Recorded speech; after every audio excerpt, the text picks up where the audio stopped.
Let's start with the topic that is acid, bases and salts. What is acid basically? A substance that tastes sour which turns new litmus paper red and they neutralize the bases that is known as the acid. In acid, the pH range will be less than 7. On the basis of the acid, on the basis of the strength, we can divide acid into two groups. That is the strong acids and the weak acids. When acids are dissolved in water, when they dissociate completely or incompletely, on that basis the acids are being classified. Now, for example, over the weak acids. Now, when weak acids dissociate incompletely, then such type of acids we call it as the weak acids. For example, H2CO3, H2SO3, they are the examples of weak acids. Now, on the basis of the strong acids, when they dissolve in water, they will completely dissociate. That we call it as your strong acids. Clearly here? Now moving further, that is what is basis now.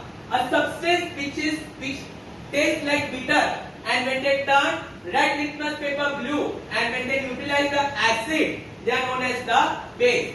Generally, these bases are slippery in nature. When you rub it with your hands, when basis comes in contact with the water, they will be like slippery. For example, when you touch the soap and all with water, it becomes like slippery. Now pH range of bases are more than 7, and over here also bases can be classified into two bases, on the basis of two, that is the weak bases and the strong bases. Now weak bases means what? They are the basic substances that dissociate incompletely in water. They are known as the weak base, and strong base means those substances which completely dissociate. They are known as the strong bases. Now coming to the main topic, that is the salts. Now what are salts basically? Now acid plus base, when they react together, you are going to get what? You are going to get salt plus water. Such type of reaction we call it as your neutralization reaction. Neutralization reaction. You can see it in the slide also properly. That is the reaction between a strong acid and a strong base which give you salt and water. They are known as the neutralization reaction. For example, NaOH plus HCl. When they react, when HCl is the acid, NaOH is the base. When they react, what happens? You are going to get NaCl plus water. So NaCl that is formed is the salt. Is that clear here?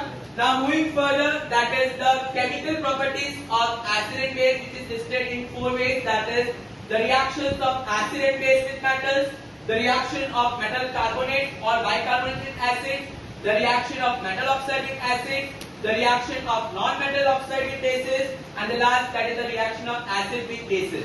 This will be a chemical properties of acid and base, which we are going to see one by one. Now moving further, that is the first chemical property, that is reaction of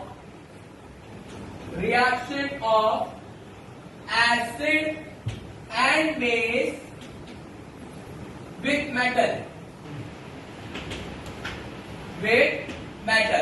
For example, now we are going to see with respect to acid plus, that is Mg plus 2HCl. When it reacts, what is you going to get? You are going to get MgCl2, which is known as your magnesium chloride. Along with that, you are going to get what? H2 gas. Similarly, now we are going to see the example with the base. That is, the example will be NaOH plus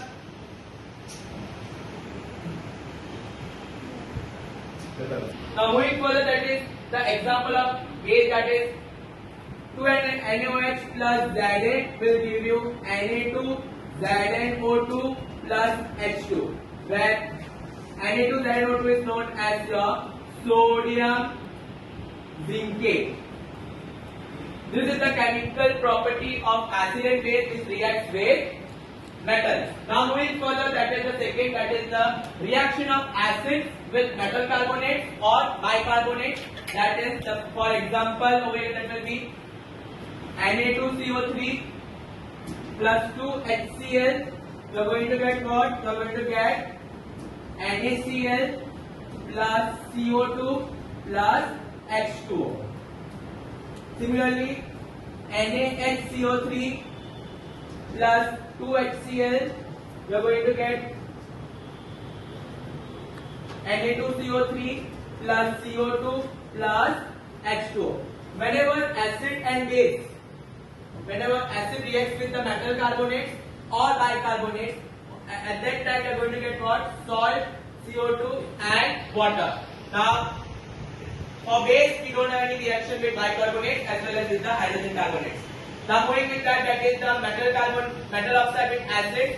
Metallic oxides are basic in nature, but when they react with acid, they are going to get what? We are going to get salt plus water. For example, CaO plus 2HCl will give you CaCl2 plus H2, where CaO is known as the metal oxide. When it reacts with the acid, you are going to get CaCl2, and this CaCl2 is known as your salt. Along with salt, you are going to get the water. Clear here?